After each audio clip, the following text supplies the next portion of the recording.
let me just show you guys my newest addition to the fish room, and this is hopefully 100% well worth the cost. Just so you know, this little doohickey was $200.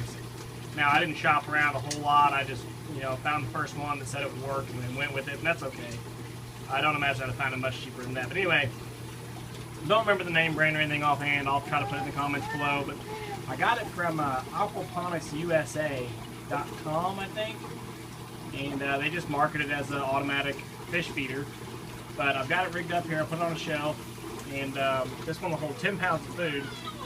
Got it rigged up, and then it just comes with this standard little drop tube right here.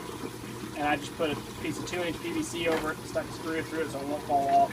45 elbows and a down pipe. Now when I close the lid, it's not in the way. See, it'll just drop right through that square hole. So I've got the lid open so I can see it running. And so y'all can see it running. The fish are pretty happy with it. You see it? Whoa! See, you just dropped a big gobble of food there. Maybe that food's already all in there. Okay, that food's already in there. What I'm trying to do is observe it here and see how fast it's dropping food, how often it's dropping food. Because it's designed, this thing just runs. It's got an auger inside. You can see this cable is moving. The cable's going to sweep and always pull food to the auger, but it's got an auger that's just constantly running, which right now is running and dumping a lot of food in.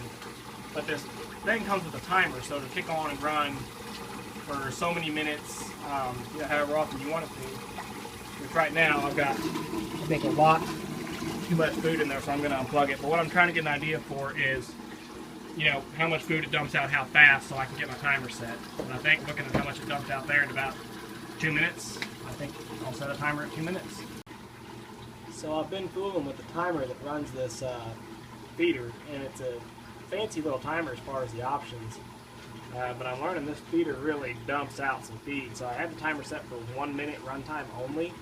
I told you all a little bit ago that I thought 2 minutes would work. 2 minutes way overfeeds them.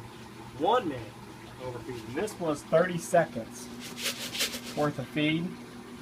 Now when I come out here and feed them morning and night, I throw in 4 or 5 handfuls and go away. This is probably about 2 handfuls that I would grab, so they're going to get this 5 times a day. So that should be about equivalent to me feeding 5 handfuls twice a day.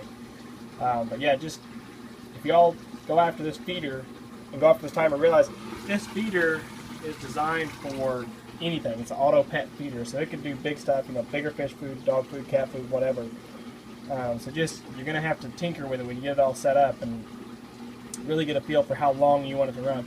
This timer does provide a nice option that you can have it run for as little as 1 second if you really want to, or as long as 24 hours a day if you want to. So that is good that I was able to dial it in, because really 1 minute was way too much food. You can see here, well, no you can't, but there's a pile of floating food about the size of 2 of my hands spread out. So a big pile of wasted food that's just floating in there. The fish won't take because they're already fat. And it's dark in there, so they've already settled down to a little bit of sleep for the night. Anyway, 30 seconds run time. I just ran it through a cycle test, called all this feed just to see how much it would feed and to make sure that it would cycle on and off like it's supposed to, because I kind of didn't trust it, but I'm going to have to now. It's on. We'll see what it does tomorrow on its own.